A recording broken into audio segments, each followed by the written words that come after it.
Thank you for this kind introduction, and thank you for Jesper Events to organize and invite our opportunity to speak here today. My topic is creating the future of dairy to bring health and inspiration to the world naturally. This is actually the vision that we have set for the company in Arla Foods. And I aim to talk a little bit about the insights behind that and how we aim to achieve that for the Chinese consumer. You may not know our company. We are a farmer-owned company, and we have 12,600 farmers producing milk for us every day. They produce 14 billion kilos of milk a year, increasingly more milk, which makes us the 5th largest dairy company in the world. We have about 19,000 employees, and last year our turnover was about 75 billion RMB. You may recognize our brands. We have 3 main brands in our portfolio. One brand is the Arla ICTC brand. That's the green one that you see here to the left, or a little bit of it. Pack is our butter brand. It's one of the most distributed butter brands in the world. And Castello is our specialty cheese brand. These are the main brands that we use for our international expansion. I want to start in a different place though, with a little bit of an appetizer. Because the Chinese dairy market has been growing really, really rapidly since year 2000. And that growth came from more and more Chinese consumers starting to consume dairy products as urbanization really became a major factor in the development of the Chinese economy. Major dairy companies such as Mengniu are riding a major wave of penetration of dairy into the consumer. High volume growth every year, and from about 2008, where there was some safety issues in the industry, more and more consumers started to buy more and more expensive products, so premiumization led to further increase of the value of the category. But in the past 2-3 years, we've seen something else. The volume growth of the dairy category in China has really slowed down dramatically, and more so than you would think, just because of the economy changing from the old normal to the new normal, so to say. Why is that? If we look at the frequency that consumers consume dairy with, or the volume per occasion, it's basically flat. For the past 5 years or so, we haven't seen much increases in that. So consumers are not really taking dairy as a habit. Some consumers are. If you're a consumer in Shanghai or Beijing, you may. But many consumers in China, they haven't developed dairy as a habit, even if dairy has increased so fast. So why is that? Part of it has to do with lactose intolerance. There is a lot of lactose intolerance in China and discomfort associated with consuming dairy. Part of it has also to do with affordability. Some dairy products are simply still not affordable for a number of consumers. But part of it is also because a lot of the way we're thinking about dairy is from a Western logic. And that's why I wanted to start showing you this, and I'll also finish the presentation with this. Think about this as milk in solid form. What you see here is as good as drinking a glass of milk, except it's not a glass of milk. It has 3 times the protein for its milk equivalent. It's low in fat, it's low in salt, it's high in calcium. And instead of thinking as milk as a glass of milk, think about milk in solid form that I can start using as a cooking ingredient.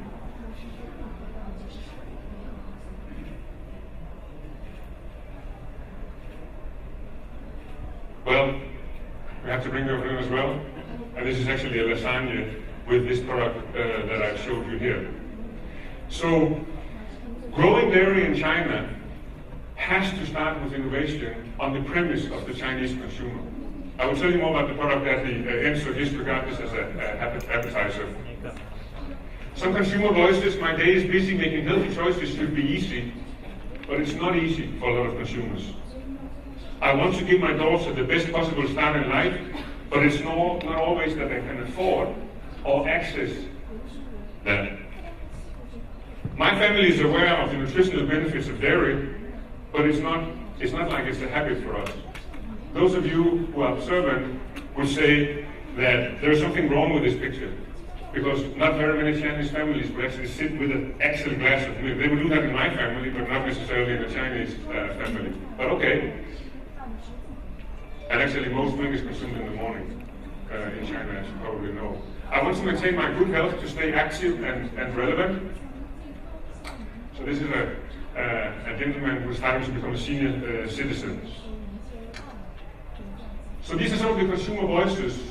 Obviously, as we said through these 3 days, health is a major factor for our consumers. And if you look at some of the top 10 risk factors in terms of the year lost as a concept in China, then in 1990, household air pollution, dietary risk, smoking. 2010, dietary risk has become the highest one. High blood pressure, number 2, smoking. Lifestyle diseases has become an increasing factor of population and consumers. So health is our biggest challenge in food and drink, globally and locally. Another one which I will not speak so much about is sustainability, but health and sustainability is 2 of the major factors. I will focus on health. What is a healthy diet? I'm confused myself what a healthy diet is. A few years back, dairy outside China was seen as something that you should minimize, that you should avoid. New science indicate that it's more complex than that, that dairy and dairy fats and dairy proteins have a lot to offer to the consumer health and well-being. But it's confusing to be a consumer today. How can we declutter that for the consumer? Overweight and obesity has been mentioned in previous presentations a lot.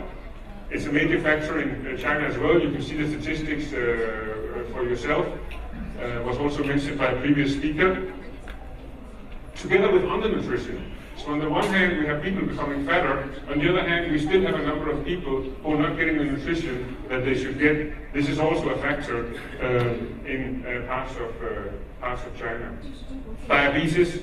Diabetes is one of the rapidest growing lifestyle diseases in the world, which is a factor. So what are we doing in Arla Foods to address, on the one hand, these issues, but also opportunities? When we say that we want to develop health propositions to the consumer naturally, we really mean that the core of our DNA and in everything we do, and our innovation needs to be able to deliver on that promise. So we need to deliver products that match people's nutritional needs, and we're doing that with 2 angles. One is, and that's the green box that you can see, is called Milk with More. So this is milk with protein, probiotics, vitamins, minerals, and fibers. And then also milk with less fat, less sugar, less salt, less lactose. So this is one promise. We have been on that journey for 10 years. Our previous tagline for Arla was closer to nature. Now it's let in the goodness. But we had closer to nature as a promise that everything we would want to do as a company was to minimize, on the one hand, our impact, but also the kind of ingredients that we were using in our products. And if you look at our labels today, they are actually becoming more and more clean. If you look at a competitive benchmark versus labels in a number of categories, and you take a look at a competitor versus us, we have a lot shorter label. The labels are more clean, but it's not something you do overnight. It costs more money. Often it's a sacrifice on the taste and the stability of the product. So it's not something that you can do overnight, but we've been doing it for 10 years, and it will be a journey that doesn't end. If you take a look at our cream cheese, just as an example, our cream cheese will, if you have it in the fridge, develop a little layer of water on top, which is because we haven't added a stabilizer into the product. If you take a look at a competitive product, then you will see there's no water because there's stabilizer in the product. We don't have the stabilizer. So that's an example. Inspire good food habits. What does that mean? We want to champion good food habits and inspire healthy eating. This is about providing cooking inspiration. This is about creating a movement of eating well and education and nudging consumers to eat well. It's inspiring healthy meal patterns. and it's being easier and healthier for on-the-go consumption. So this is another area of our focus. And then we have the research side, partnership and research collaboration. We have a very close partnership with Mengniu here in China, which we benefit from and they benefit from as well. We want to increase the transparency of our product so that you can really see very easily what is inside the product if you want to dig deeper through your mobile phone.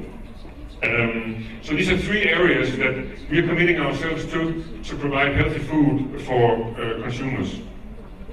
Arla Food has Arla as the main brand, and some of the criteria for the Arla food is less is more, naturalness, and really focusing on delivering on responsibility standards in the entire value chain. It's a DNA. That's not a marketing campaign. It's about what the company and what the brand really stands for. Today, particularly in China, consumers increasingly look behind the brand in terms of who is behind the company, and what the company is and who we are is only a click away. So that brings us back to our vision, creating the future of dairy to bring health and inspiration to the world naturally.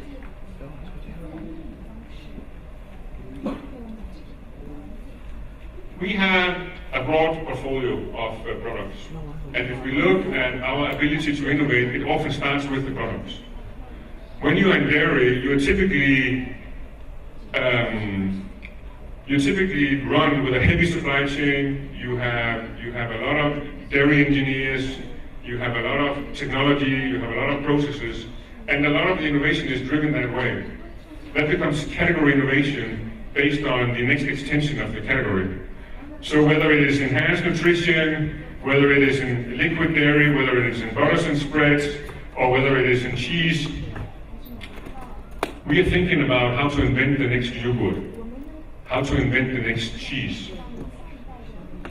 And that's what we've been doing quite successfully. We have a good portfolio today that we're benefiting from, but it can only be part of how we innovate. Category innovation has its limit, and we need to understand consumers' need and emerging trends to unlock growth. The way we've done that, and we've done that consistently, I think we started in 2012, is to create what we call a dairy map. We have done that in a number of markets in Europe, and we've done that in a number of markets outside Europe. We've also done it in China. This is a dairy map. And the dairy map is a two-dimensional map where on the horizontal scale you have needs, on the vertical scale you have types of consumers. And in order to make this map, you have to follow thousands and thousands and thousands of occasions and try and understand for that specific occasion where you consumed a dairy product, why did you do that? What was the need you had? And who are you? And when you map that layer by layer by layer, you can start building a map in terms of what are the cluster of needs, what are the clusters of consumers, and that becomes the starting point of your innovation. That's very different from thinking about developing the next yogurt. It's about thinking how you can make the life better for a certain consumer who has a certain need, who's a certain type of person. We've done that, and that has led to platforms of opportunities that we are pursuing. And I won't have time to go into too much detail, but you can see from the inside of this ring, you have something called care, you have something called goodness, you have something called fuel, and you have something called escape. Outside you have another ring which more specifically talks about layers of needs: nourish, good for, satisfy, feel, refresh, pause and recharge, spoil, delight, and provide. In all these areas, we have information in terms of how many occasions are in there, who are the types of consumers, and what is the need that we are trying to satisfy. The thing is,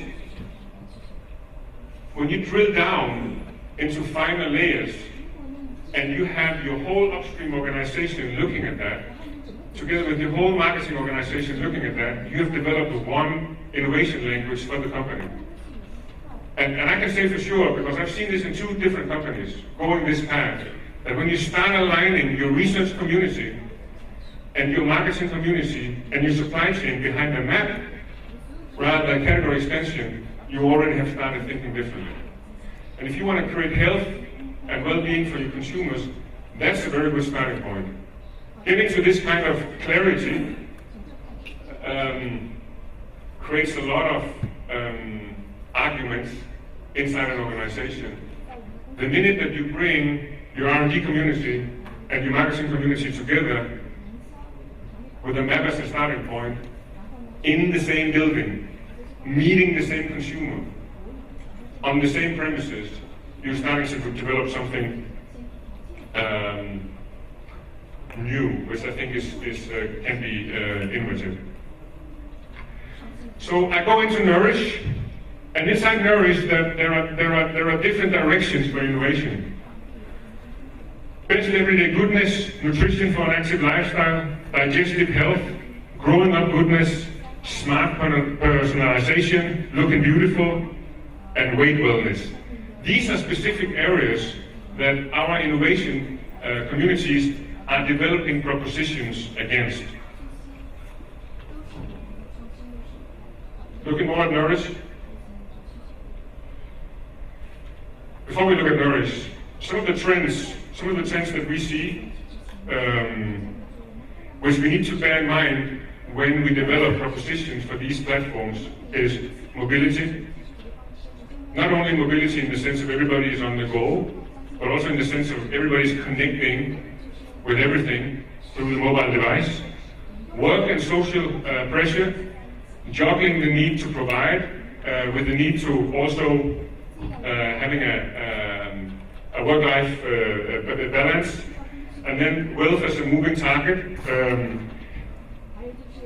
Wealth is obviously both wealth in a financial sense, but also wealth in a lifestyle sense. And I think a lot of the research that we have done and seen here in China is that the pinch that a lot of consumers are feeling, particularly the younger generation, which is on the one hand the need to really excel in the society and get a position in society, on the other hand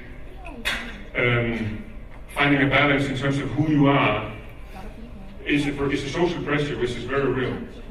And a lot of the younger generation seems to be exerting that pressure through consumption, whereas the older generation didn't spend a lot on save most. The younger generation do spend most of what they are earning today, but they're concerned about getting an apartment, they're concerned about getting a car, they're concerned about starting a family, they're concerned about the dual child policy because actually maybe I do want 2 children, but I cannot afford, or it's too complex. These social pressures are very real here, which we need to take into mind when we develop propositions for the Chinese consumer. Some other trends that we see keep you going, developing propositions for consumers who's always on the go. If you were here on the first day, Pierre from when we talked about the Google map of nutrition and the personalized nutrition. The fact is that everything now can be quantified about me and about you, and we're already starting to do it with our smartwatches and Fitbits and Nike Fuel Bands. All that information is going to become available to a degree where you know more about what you need, so you also expect that you get something more tailored to what you need. And you're going to shop that in a way that is very different from the way that we shopped that just a few years back. New food forms. I showed you a new food form just in the beginning of this presentation, and I'll come back to it as I said. And then traditional processes, going back to the goodness that once was, is also something that we see as a trend. I think it's very interesting, and I've been in the industry for 20 years, how we, year after year, have salami recipes down to make them more efficient and more cost effective, yet still offering the consumer the same benefit and the same sales experience as before. You do that 10 years, year after year, and you compare with the version the year before, it's fine. all your data will suggest to you that, we don't lose out. But if you compare number 10 version to number 1 version, it's a different story. And consumers are really starting to look for that. That's what is meant by traditional processes. So a few examples to share with you, a few cases in terms of what do we actually then have in the pipeline. Growing up goodness. One of the big things we see happening is organic, being organic. And we are now launching, actually right now, Baby and Me Organic to the Chinese consumer as the key focus for our brand. Not just the IMF brand, but from our entire brand proposition, because being organic, an organic promise, and convincing mothers that this is very good for your baby is very good for our entire brand. What does it mean, being organic? Obviously, our babies are the most precious things that we have, and I want to give the best to my baby. You see that articulated in some of the articles, and even if you've been to the airport in Hong Kong or overseas, that consumers don't bring back clothing, maybe some Gucci bags, but they certainly bring infant milk formula back to China. But it's a universal insight that families and mothers want to give the best to their children. Organic is the hero standard when it comes to that. But we're thinking about developing an entire proposition of organic products. We're not thinking about it. We have a pipeline of complete organic propositions to the consumer. You see bottles here, you see the pouches that Dr. Singh was also talking about in his presentation. We have yogurt, we have milk, we have porridge, and so on. So a full organic range. If you look at the Bellamy brand from Tasmania, which is a very, very successful brand with a very high valuation at the moment. This is exactly what they have been doing. We're doing the same, having seen organic as a major trend. The challenge at the moment is there's not enough organic raw material. So organic is not only on the rise in China, it's on the rise also in Europe, going back to what simple goodness actually means. We're launching that in a very different way than what we would have launched it just a few years back. A few years back, most of this category was traded in mother and baby stores and hyper and supermarkets in China. Now 30% of the category is traded on e-commerce. So our focus is 100% digital, so a mother who's digital 24/7. So a full campaign with all its elements. We're tying up with this lady that you see down there in the corner. She's a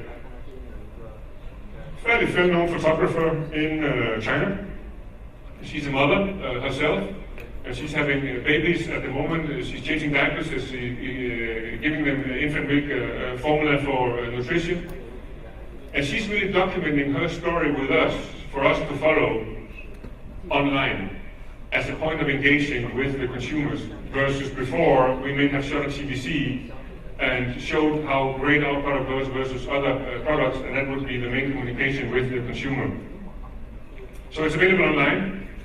There's a trial offer going on right now. Should you be interested?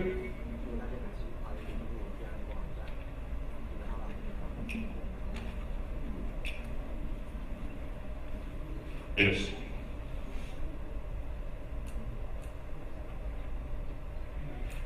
The other example I thought to share on the nourish is nutrition for an active lifestyle. That was also shown before, nutrition for an active lifestyle. Protein, this is our protein range. It's interesting how late dairy was to the protein game. Because the protein game is not new. The protein game was available in fitness outlets. It was available in the kind of stores where you go and buy nutrition if you are a very dedicated athlete or a bodybuilder. So it's been around for a long time, and dairy has been the main supplier to these propositions. If you start developing a protein concept which is 100% natural, more targeted to females than to males in some instances, and you think it through the full range, then you can develop a range which looks like this. We are having that in our major markets in Europe today, and obviously want to offer that to our Chinese consumers as well. Another one under the same platform is aging appetites. We talked a little bit about that. Some very mind-blowing statistics. It's interesting to see the figures behind what everybody's saying that we have an aging population in the world, but this is data indicating that in 2015, 12% of the population is more than 60 years old, which will be 22% in just 30, 35 years from now. That's a major, major shift. I'm going to belong to this, I'm going to be. But I am certainly going to be in that group at that point in time. There are no targeted, really, propositions against this consumer group today. Yes, an SKU here, a flanker there. So we're going to see that. We're also doing something about that, but more in a targeted approach right now. Cancer patients are dying of malnutrition. This is a Danish article, so you cannot read it, but it basically says the same, that patients which have a disease, many of these patients, they die simply because they don't get enough nutrition. It's not that they cannot get nutrition. They can get nutrition. This type of nutrition is available today, but in general, the consumer feedback is it's poor taste, it's technical and medical. It may make me even feel more sick if you want me to eat that. It's a strong presence in the healthcare sector. What if we develop a proposition to these type of consumers that is actually very nice to eat, that they could actually stimulate their appetite? So we've done that. We've developed a product called Proteino. It has the similar nutritional values as clinical nutrition. It's very good taste. It has a high compliance, and it's endorsed by health professionals. But we do not necessarily only sell it in hospitals. This is a pharmacy. So this is expanding our presence into new channels where medical food doesn't have to be as medical as it was before, but can become more mainstream and serve a real purpose. Nestle announced, I think it was last week or the week before, that this area is one of their major development areas for the future. It goes hand in hand with an aging population. Everyday goodness. And now I'm back to where I started, to the product, which is basically a glass of milk in solid form. What's the concept? The concept is the goodness of milk tailored for Chinese cooking. The insight is that it's important that my family live a happy, healthy life. Therefore, I always look for safe, nutritious ingredients to cook into the best possible meals to support their well-being. It's a simple and exciting way to get nutrition into Chinese dishes, and the pack, as you see there, is made from 1 liter of milk. I think it's a great product. It's equally a very difficult proposition to bring to the consumer because it's entirely new.